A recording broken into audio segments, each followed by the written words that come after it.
Alors, ce collectif s'est constitué principalement à l'origine pour défendre les goudieurs qui avaient été condamnés à de la prison pour avoir voulu défendre leur emploi.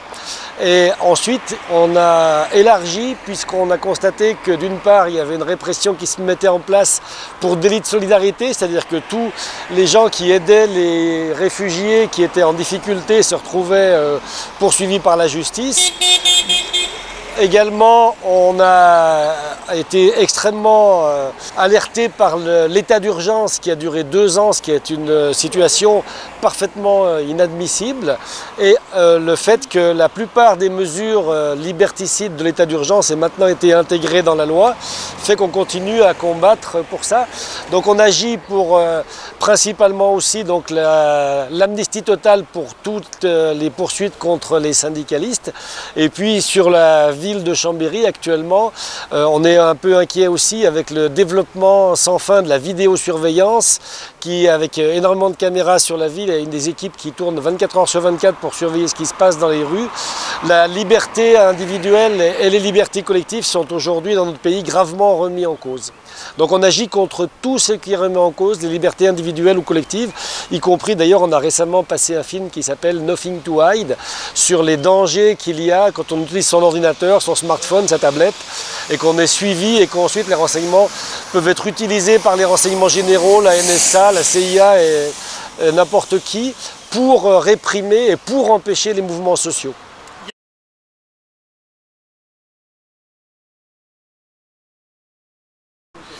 J'étais pas sur le marché de Saint-Jean, j'étais rue de la République et je distribuais des tracts du collectif Notave qui s'oppose à la construction du Lyon-Turin ferroviaire.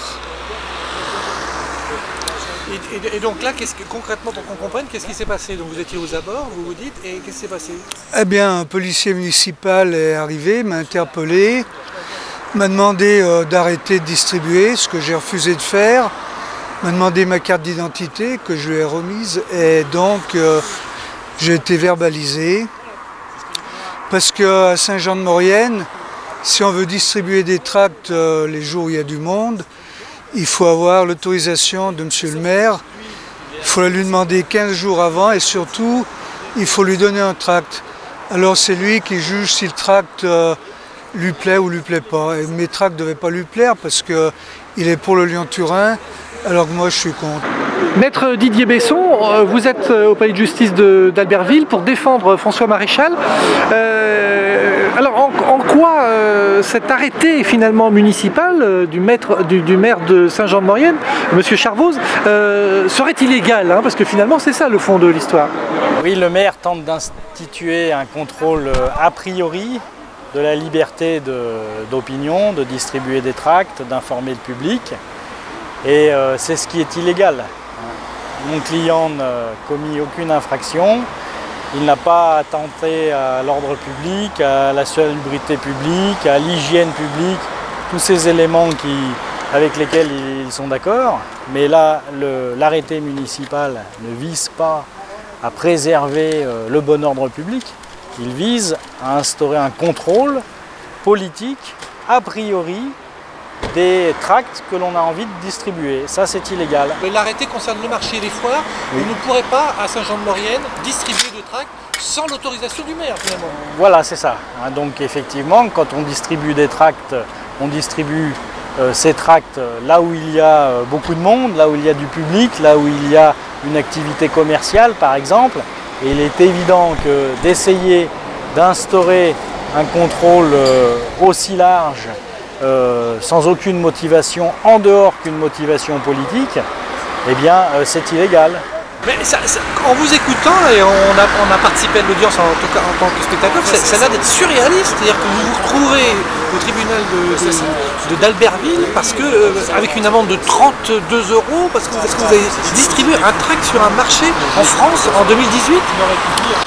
Oui, j'ai distribué un tract dans une rue, sans gêner, sans salir, sans perturber. Et donc, c'est la liberté d'expression qui est remise en cause.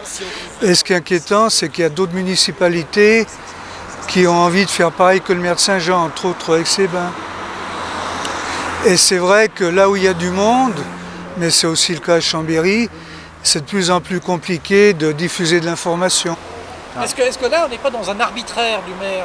On est dans la tentative d'instaurer une censure, puisque on n'a aucune raison de bon ordre public. Mon client, ne troublez pas l'ordre public, ne troublez pas le marché, empêchez pas les gens de faire leurs courses, empêchez pas les commerçants de vendre leurs produits, mais on veut instaurer une censure.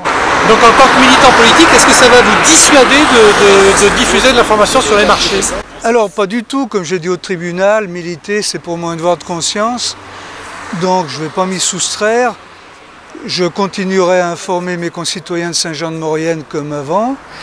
Et c'est surtout pas le maire de Saint-Jean-de-Maurienne qui va me dire ce que je dois penser.